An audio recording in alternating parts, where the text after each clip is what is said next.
Bonjour et bienvenue à Symboles et Intuition, la série vidéo où on analyse et on décortique les symboles et la signification des cartes du Rider-Waite. On est présentement en train de faire la série des arcanes majeures. Donc dans un précédent vidéo, on a fait les deux premières cartes, soit le fou et le magicien. On verra dans celui-ci les deux suivantes, donc la grande prêtresse et l'impératrice. Alors pour commencer, la carte numéro 2. La grande prêtresse, qui est appelée la papesse dans le tarot de Marseille. Pour parler un peu de numérologie, le numéro 2. C'est le 1 plus 1. Donc, si tantôt on avait dit que le 1 était le potentiel de ou l'individu, ben là on est rendu à 2. Donc on est un peu à la rencontre entre deux individus ou entre deux aspects de quelque chose. Bref, une rencontre puis une confrontation aussi à un certain niveau.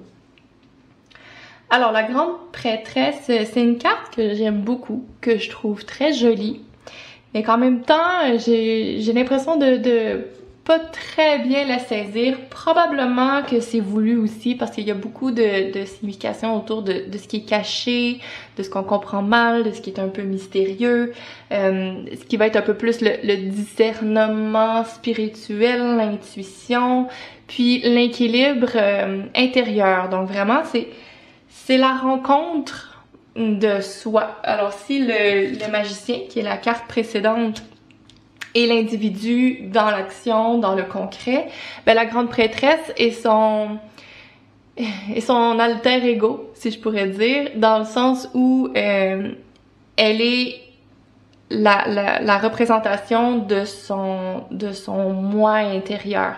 Donc lui agit, mais elle est en train de lui dire fais attention à agir en conséquence avec qui tu es vraiment, à ne pas agir seulement pour le principe d'agir, mais de le faire pour les bonnes raisons, en lien avec qui tu es. Donc, pour le symbolisme à l'intérieur de cette carte-là, il y a beaucoup d'eau, en fait, dans cette carte. L'eau qui symbolise les émotions, la sensibilité. Il y a en partie la robe de la grande prêtresse qui a l'air de couler un peu en cascade. Donc, elle-même symbolise les émotions. Mais il y a aussi, dans le fond, ici, c'est un voile entre les deux colonnes.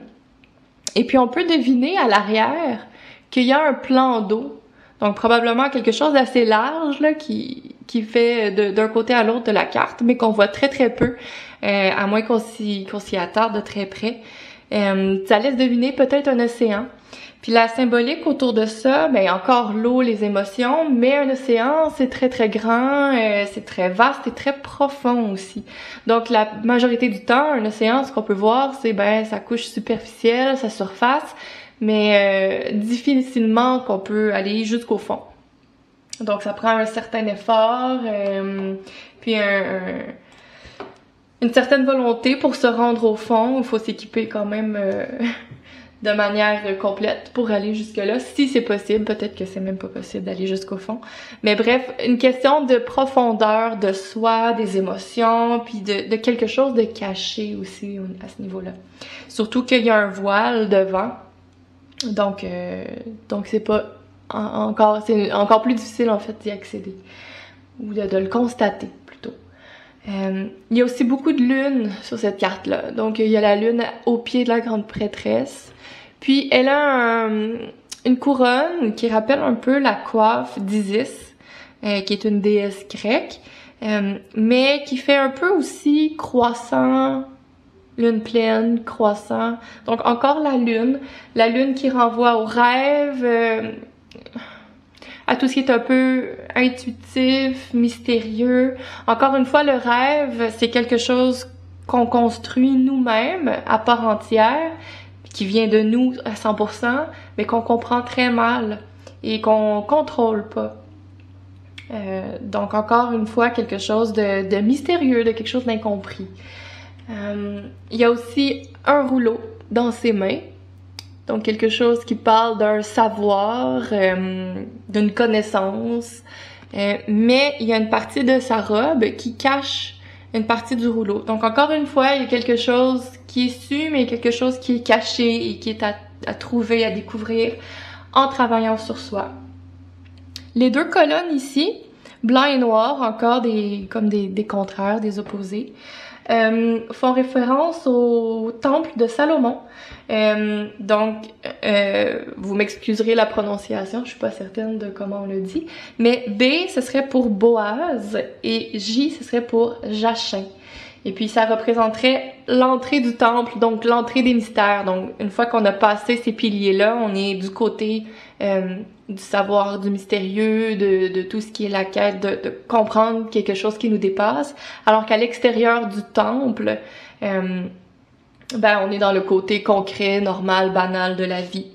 Donc, tout ce qui serait l'autre côté, ce serait le côté un peu plus mystérieux. Puis, encore, sur le voile, on peut voir des grenades, donc le fruit, et puis des palmiers qui font des dates aussi, qui font aussi référence au temple de Salomon, et puis qui parlent de la fécondité, en fait, du travail sur soi. Fait qu'à quel point travailler sur soi peut être fertile, même si tout cet aspect de cacher peut rendre la chose quand même un peu complexe et compliquée. Donc voilà pour la grande prêtresse. Par la suite, on a la carte numéro 3, l'impératrice.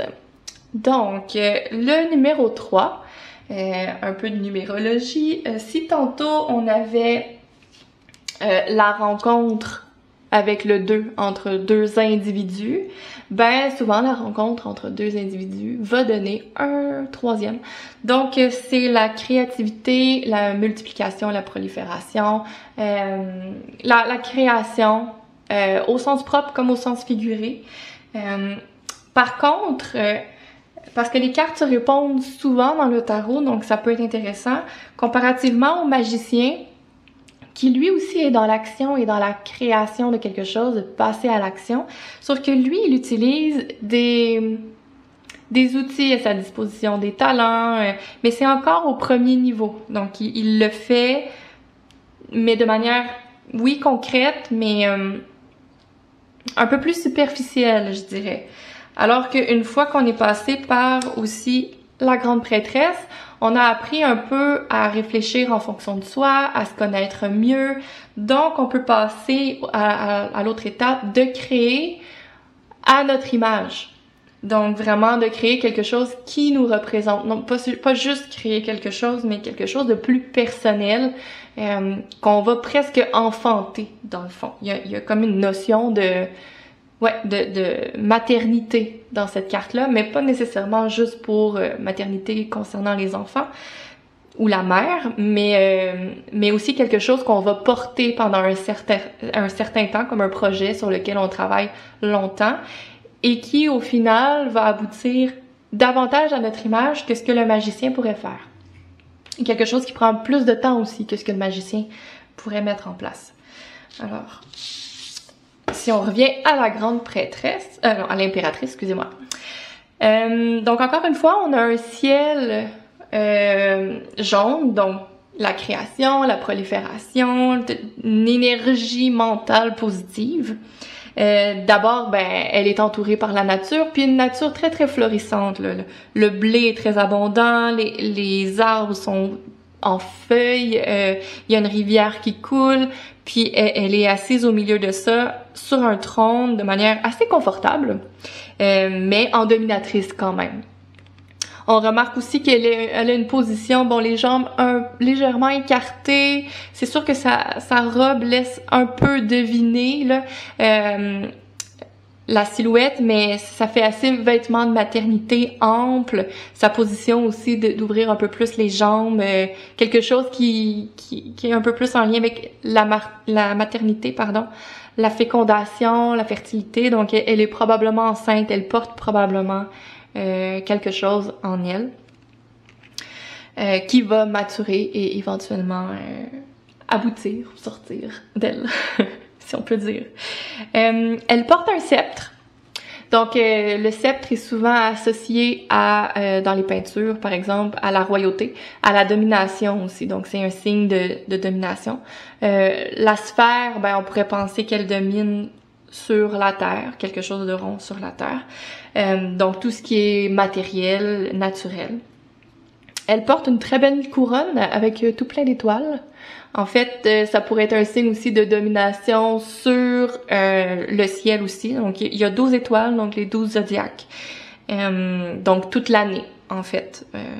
Elle domine sur la Terre toute l'année, quelque chose de long terme aussi. Et puis les étoiles sont des étoiles à 6 branches, ce qui veut dire que c'est un losange à l'endroit et un losange à l'envers, et puis un par-dessus l'autre qui vont créer, 6 pointes.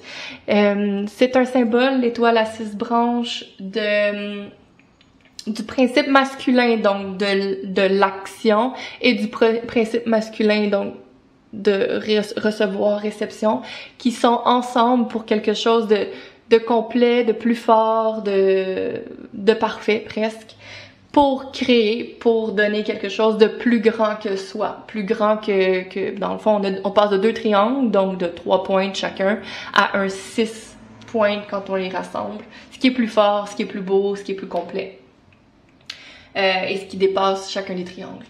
C'est aussi la réunion de tout ce qui est matériel et spirituel, donc vraiment encore les deux énergies qui se mélangent, un peu le yin et le yang. Donc ça c'est pour l'impératrice. Elle a aussi des fruits sur sa robe, encore là c'est généré, créé, fructifié. Donc c'est vraiment une carte très nourricière, maternante. Oui, ça peut parler d'une mère carrément ou d'une figure maternelle, mais c'est vraiment tout ce qui est autour de prendre le temps de créer quelque chose à son image et qui nous correspond.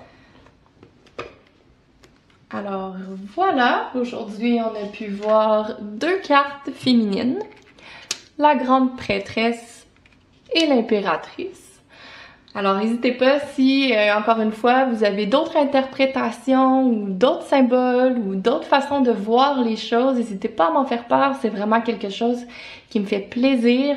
Je prétends pas connaître les cartes mieux que quelqu'un d'autre, alors je suis vraiment toujours intéressée de voir c'est quoi votre interprétation et comment vous interprétez les cartes à votre façon. Donc n'hésitez pas à commenter pour m'en faire part. Et puis on verra la suite, donc les cartes 4 et 5 dans une prochaine vidéo. Merci, à bientôt!